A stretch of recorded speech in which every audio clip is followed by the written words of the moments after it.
Shivkranti TV news अन्याय अत्याचार बेकायदेशीर कृत्य करणाऱ्या विरुद्ध शोषित पीडित न्याय देणारा एकच आवाज। शिवक्रांती टीव्ही दिनबंधू न्यूज संपादक सत्यशोधक शंकरराव लिंगे 73 87 37 78 0। खऱ्या अर्थानं 2 दिवसापूर्वी पुरोगामी महाराष्ट्राला काळीमा फासणारी घटना अशी घडली की ओबीसी समाजाचे नेते जे ओबीसी आरक्षण बचावण्यासाठी गेल्या अनेक महिन्यांपासून अनेक वर्षांपासून संघर्ष करत आहेत असे आमचे मोरके असणारे प्राध्यापक लक्ष्मण हाके सर यांना काही समाजकंटकांनी कुणाच्या तरी दारुड्याच्या सांगण्यावरून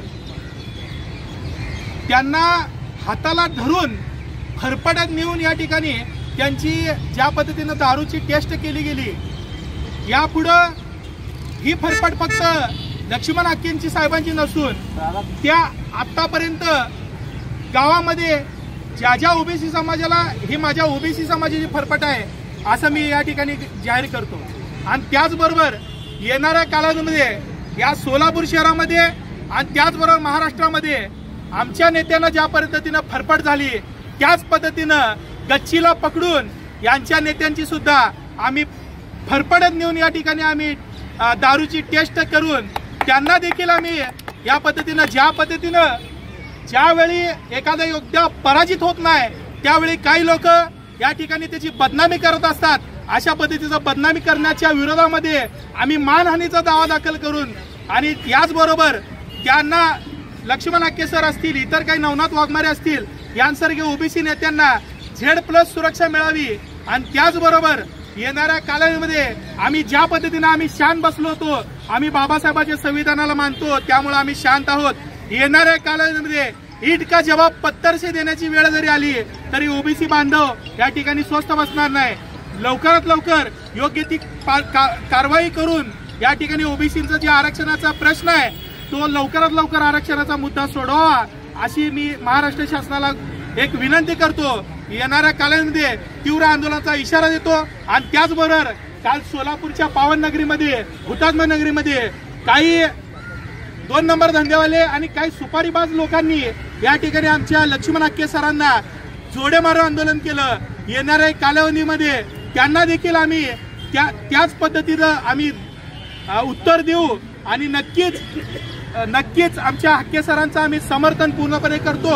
आणि हाके सरांना या पुढच्या कालावधीमध्ये जर आडवा आला तर त्यांचं संरक्षण करण्यासाठी माझ्या धनगर समाजाचे कार्यकर्ते धनगर समाजाचे पदाधिकारी आमच्या हातात काठी आहे त्या काठी घेऊन आणि पिवळ्या भंडाऱ्याची शपथ घेऊन त्या हाके सरांच्या केसाला जरी धक्का लागला तरी पण महाराष्ट्र पेटवल्याशिवाय स्वस्थ बसणार नाही एवढंच आम्ही आईल्याची प्रार्थना करतो आणि आमचं मनोगत संपवतो। जय हिंद, जय मल्हार, जय ओबीसी। लिंगे साहेबांनी जे काही पूर्ण सविस्तर मांडलं हे सविस्तर मांडलं की जेवढा योग्य केलेला आहे आणि त्यांनी 3 याचिका दाखल केलेल्या आहेत आतापर्यंत ज्यांना आता कळून चुकलेलं आहे ते वेडे झालेले आहेत म्हणून असे आरोप करत आहेत। वेडे झाले ते त्यांना कळी न झालंय की आता आरक्षण मिळणार नाही हे त्यांना माहीत आहे तरी देखील ते बदनाम करायच्या दृष्टिकोनातून हा कृत्य करत आहेत। एक नाचिकीची गोष्ट आहे ही आणि मी याचा पूर्णपणे निषेध करतो। जय हिंद, जय संविधान, जय ओबीसी।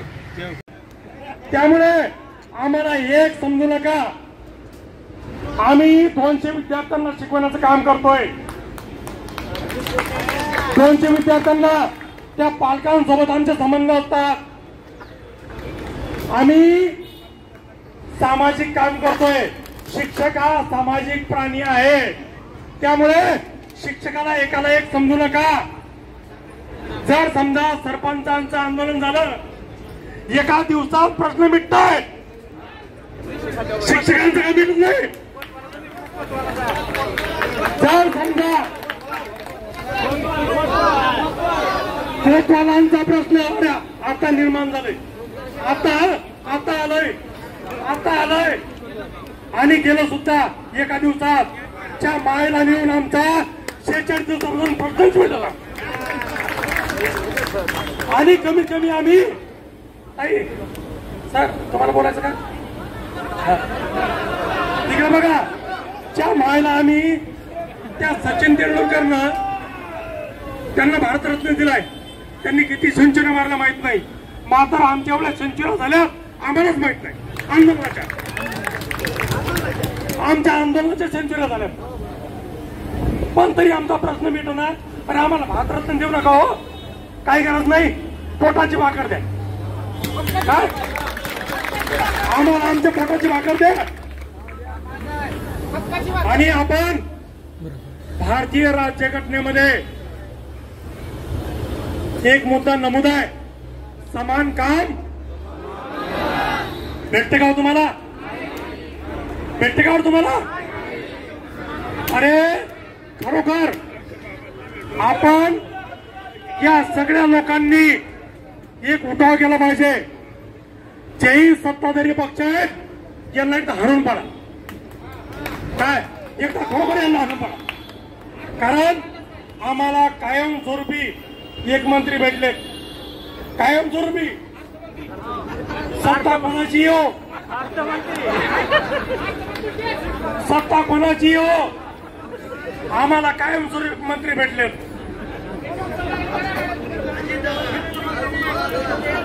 नाव घ्यायची गरज नाही सगळ्यांना माहित आहे कोण भेटले आजही आमच्या शिक्षण मंत्र्यांनी आमच्या पालकांनी आमचा प्रश्न मांडण्याचा प्रयत्न केलाय असं आमच्या समन्वयकाकडून आम्हाला माहिती भेटली पण इथेही प्रश्न महत्वाचे आहेत म्हणले इतरही प्रश्न महत्वाचे आहेत शिक्षकांचा प्रश्न महत्वाचा नाही आम्ही मेलो तरी चालते पण एक शिक्षक म्हणजे एक नाही हे लक्षात ठेवा मी तुम्हाला अगोदर गणित सांगितलंय आमचे सगळे नातेवाईक आमचे पालक आम्ही काय करू काय गेम करू तुम्हाला कळणार सुद्धा नाही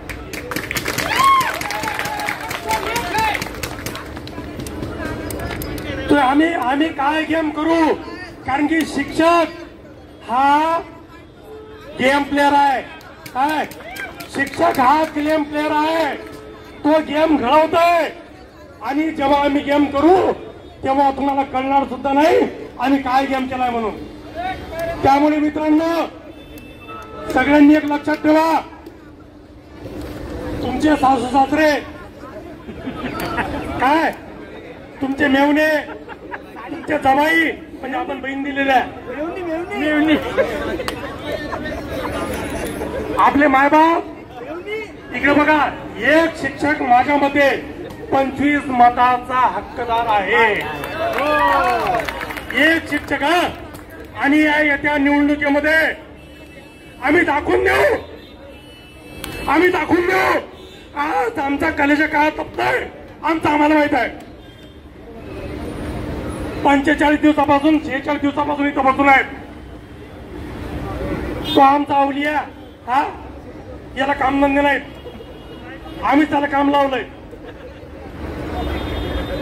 राहुल कांबळेला की बाबा आंदोलन लाव मुंबईत लाव कारण प्रश्न इथं आहे प्रश्न बाहेर नाही आपल्या जिल्ह्यावर नाही प्रश्न कुठं आहे ते मुंबईत आहे आणि इथंच मिटू शकते याच मातीनं आम्हाला 20, 40, 60 दिलंय पहिला 2016चा टप्पा औरंगाबादला भेटला मी मान्य करतो की सर पण त्यानंतरच्या ज्युनियर कॉलेजचे 2 टप्पे भेटले केवळ आणि केवळ या आझाद मैदानात दिल्यात ही माती आज आम्ही मस्तकाला लावून बाहेर निघणार म्हणजे निघणार आणि जोपर्यंत प्रश्न मिटत नाही हे आझाद मैदान सोडणार नाही जोपर्यंत प्रश्न मिटणार नाही तोपर्यंत हे आझाद मैदान आम्ही सोडणार नाही दिवस काय चाय किती लागो पण जोपर्यंत आमचा प्रश्न मिटत नाही तोपर्यंत जे घरी लोक बसले असतील केपी सर नंतर बोलतील तुम्हाला आवाहन करतील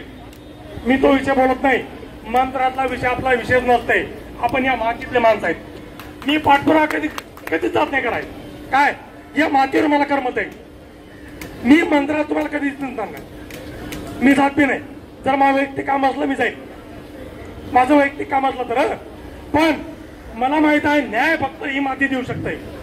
त्यामुळे मित्रांनो, जे घरी असतील त्यांना आवाहन करा, जे तुम्ही हजर आहात त्यांनी हजर राहा, पण जे घरी असतील त्यांना बोलवा. आणि जोपर्यंत प्रश्न मिटत नाही तोपर्यंत आझाद मैदान सोडायचं नाही. आज एकदा आपण एक चांगल्या घोषणा देऊ आणि मी थांबवतो. केपी सर थांबलेले आहेत. शिक्षक समन्वय संघाचा दोन्ही हात वर करा.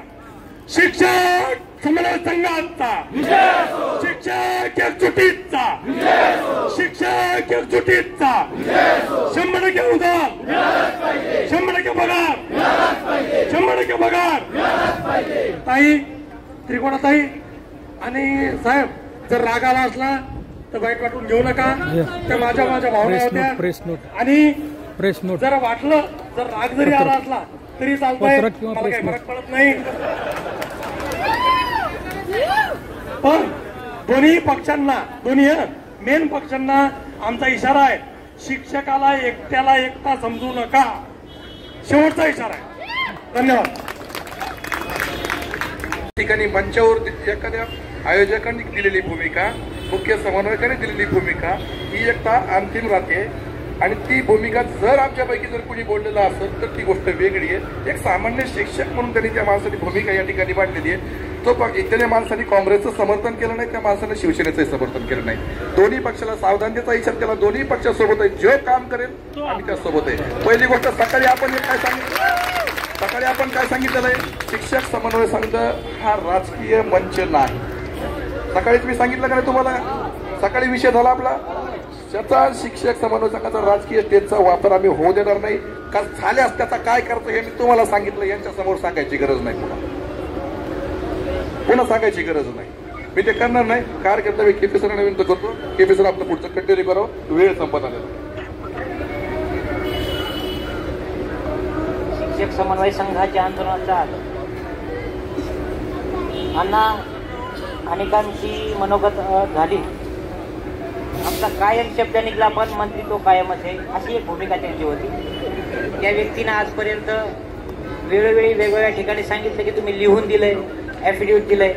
कदाचित त्यांना ज्ञात नसावं. त्यांना एका विशिष्ट, मला वाटतं अण्णा तुमच्याकडे ट्युशनची गरज आहे. असो, हे बघा बाबा, मी कालही लाईव्ह केलं होतं. मोजून आपल्याकडे आता 3, 8, 11 11ची आपल्या काही कामाची नाही. 3, 8, 11ची याच्यामुळे कामाची नाहीये की शेवटच्या मंत्रिमंडळाच्या बैठकीत मुख्यमंत्री राजीनामा मंजूर करण्यासाठी देतो आणि आचारसंहिता लागतो. दुसरा विषय सांगतो परत. 4 तारखेला जर विषय झाला, हे बघा, आणि तो जर तत्वतः मंजुरीचा झाला तर संभाव्य, तत्वतः शब्द आठवतो मला 2014चा आठवतो का?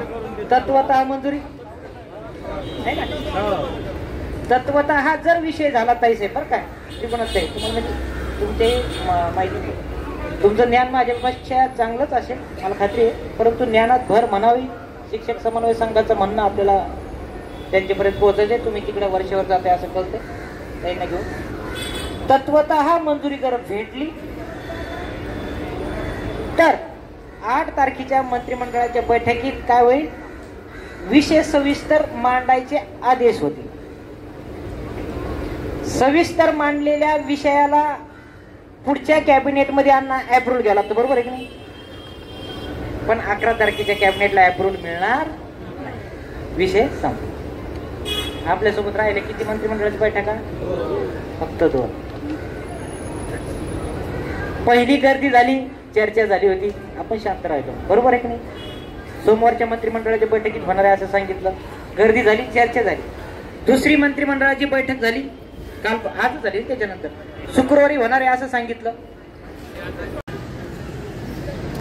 नमस्कार. महाराष्ट्रातील तमाम विना तथा अंशतः अनुदानित शिक्षक बंधू भगिनींनो, फक्त काही मोजकेच दिवस शिल्लक आहे, म्हणजे 2-4 दिवस.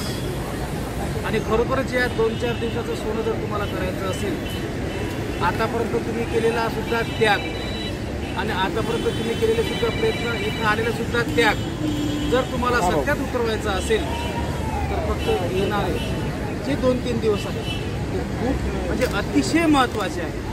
काय घडलं आजचा दिवस, आज कॅबिनेटला विषय का आला नाही, प्रत्येकानं प्रामाणिकपणे प्रयत्न केलेला आहे. आदरणीय ज्ञानेश्वर म्हात्रे सर असो, जमू अभ्यंकर साहेब असो, आणि त्यानंतर किरण सरनाईक साहेब असो आणि तुकारामभाऊ शिंदे असो, या सर्वांनी आणि शिक्षक समन्वय संघ प्रयत्न खूप झालेला आहे. आणि शिक्षण मंत्र्यांनी तर एवढंही म्हटलं आहे की जर आता विषय आपला यायलाच पाहिजे, फक्त त्यांना पाठबळ देणं गरजेचं आहे. म्हणून जास्त काही न सांगता, तुम्ही ऑलरेडी समजदार आहात आणि संघर्ष योद्धे तुम्ही पण आहात, कारण की तुम्ही सुद्धा जो काही टप्पा घेताय तो टप्पा सुद्धा संघर्षानंच घेतलेला आहे. म्हणून पुन्हा एकदा तुम्हाला कळकळीची विनंती आहे, या आझाद मैदानची शपथ घेऊन सांगतो की तुम्ही जर 2-3 दिवस इथं मैदानात दिले तरच तुमचा येणारा भविष्यकाळ हा सोनेरी असेल, अन्यथा येणारा भविष्यकाळ हा अंधारात असेल. तुम्ही समजदार आहात, म्हणून पुढचे 2-3 दिवस जास्तीत जास्त संख्येनं जर तुम्ही आझाद मैदानात आलात तर तुम्हाला येणाऱ्या ज्या काही दिवसामध्ये निर्णय तुमच्या पदरात असेल. अन्यथा आचारसंहिता एकदा का लागली तर अन्यथा पुढच्या आयुष्यामध्ये घोर निराशा होईल. एवढंच बोलतो आणि थांबतो.